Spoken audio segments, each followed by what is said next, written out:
Today is December 1st. I can't believe it. We have literally 30 more days until 2025.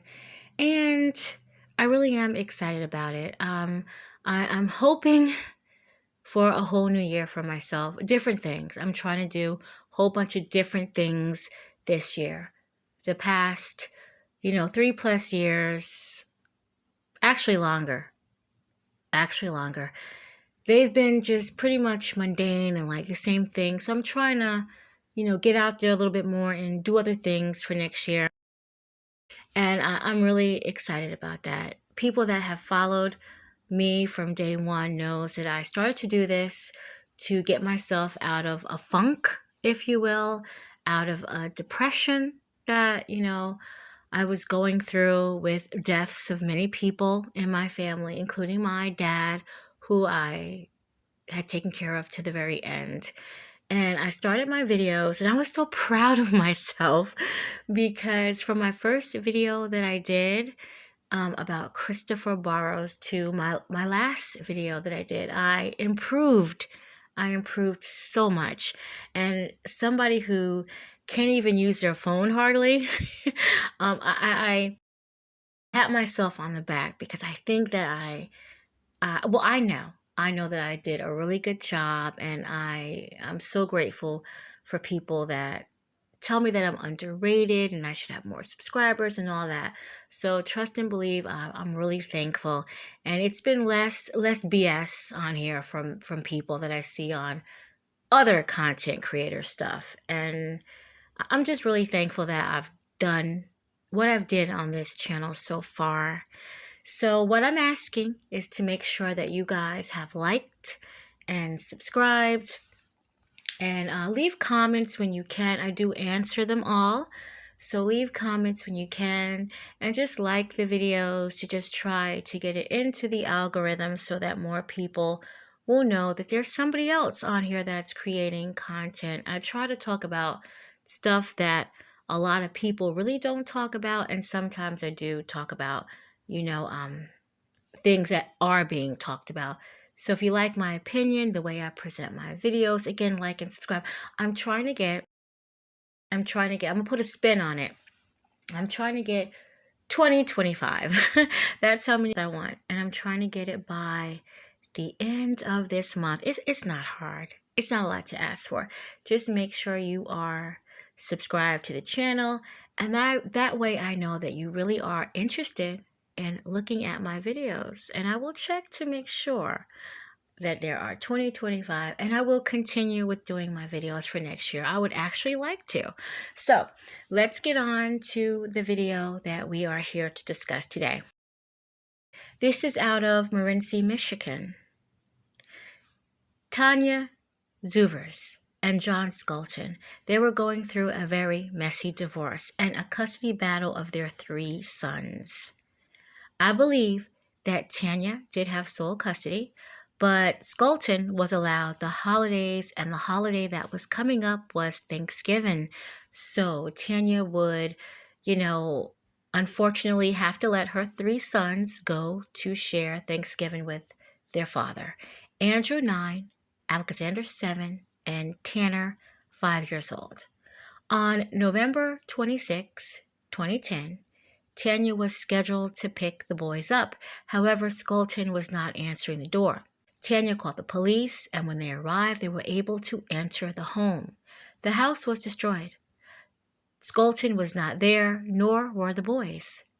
They would find out that Skelton was at the hospital, getting treated for a broken ankle. He said his ankle was injured when he tried to, I'm going to have to use the words, end it all. I would like to add that the police did find a noose, the children's clothing, and bottles of bleach.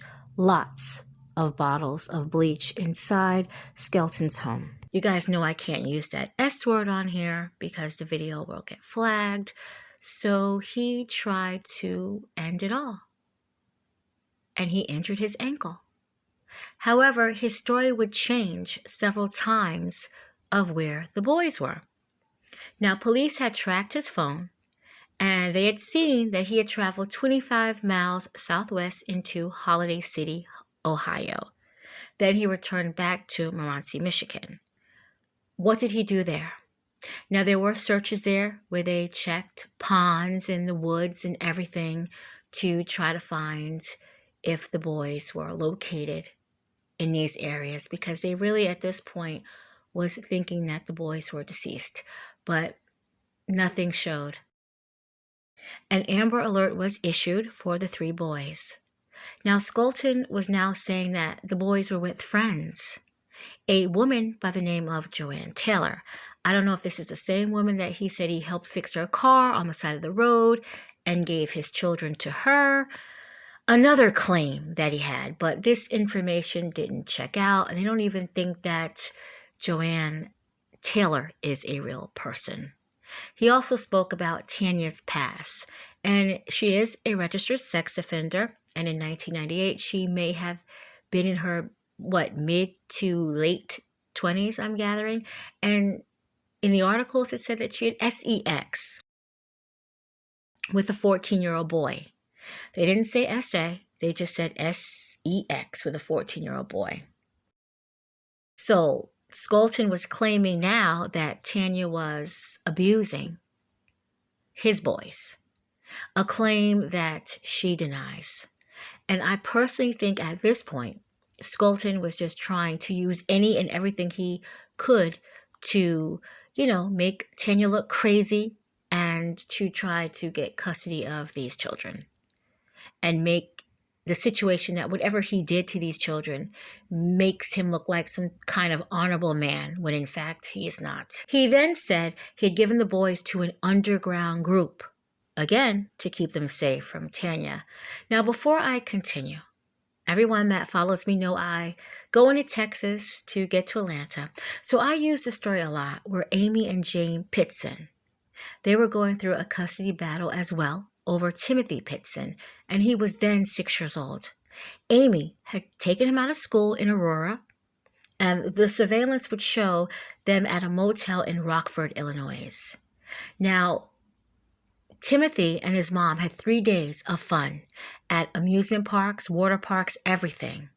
CCC footage would see both of them in and out of this motel. However, that final day, Amy returned back to the motel alone. Timothy was no longer seen in the CC footage with her. Amy had ended it all inside that motel, and she left a note for James saying that Timothy was being cared for, but that he would never find him. Now, James was hopeful.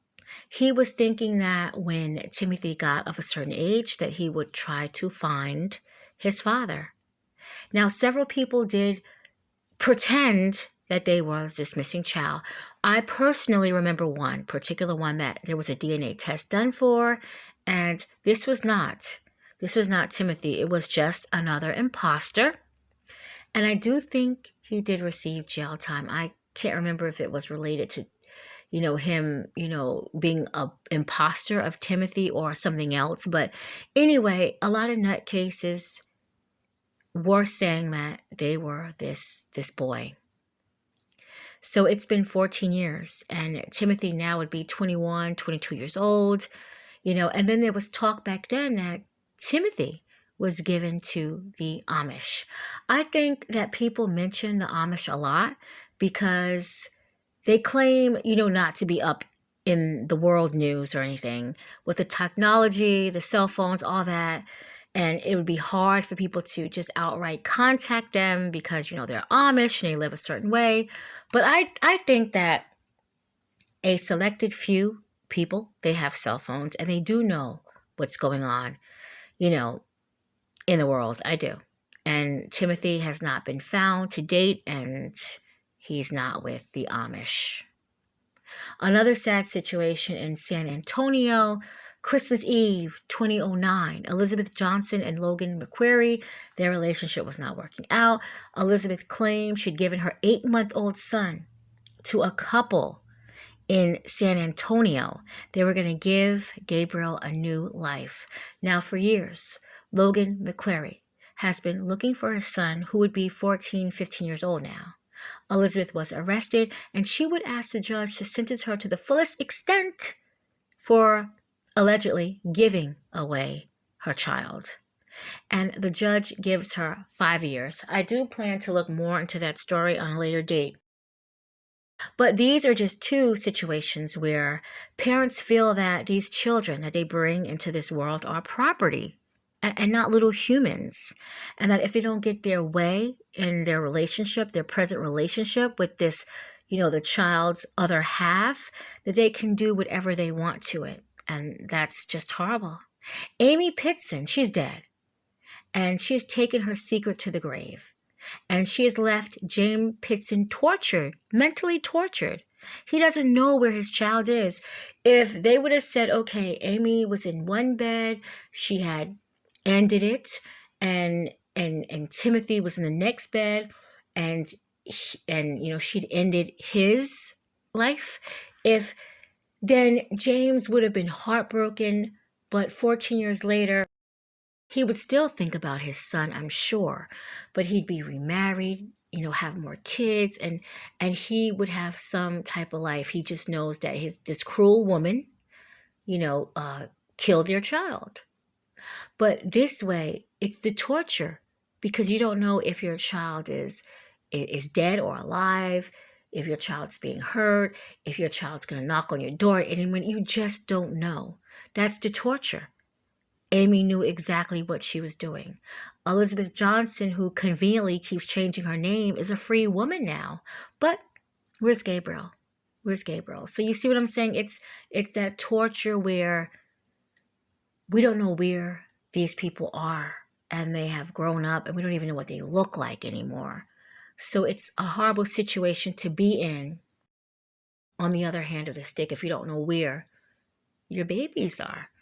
So again, Skelton says that he's protecting his sons from Tanya. He said these boys would, quote, hibernate until they graduate, end quote. Well, it's been 14 years ago, and they would be ages 23, 21, and 19, all old enough to have graduated. He would later be found guilty of unlawful charges and taking the boys, and sentenced to 10 to 15 years. Now, very recently, Skelton had initiated a conversation with police, and he never ever talks in prison about what happened to these boys. But he told the police to get in touch with Mose Gingerich. I think I'm pronouncing that right. He says that this person has the boys. Gingerich had a few reality shows in early 2000s about Amish life. Police found Gingerich, and he said he'd never even heard of John Skelton and didn't believe that the Amish had these boys. Now, Mose Gingerich even agreed to go to the prison and speak with Skelton. When Skelton seen Gingerich face to face in prison, he became visibly ill. He could not believe that this man was there to discuss his children. Just another one of Skelton's lies, I imagine. Now, Tanya, in speaking about declaring her children dead, this decision came after much thought and discussion with my family and friends. It did not come lightly and was definitely a difficult decision to make. No parent wants to lose a child, but to have the court step in and declare them deceased is unfathomable.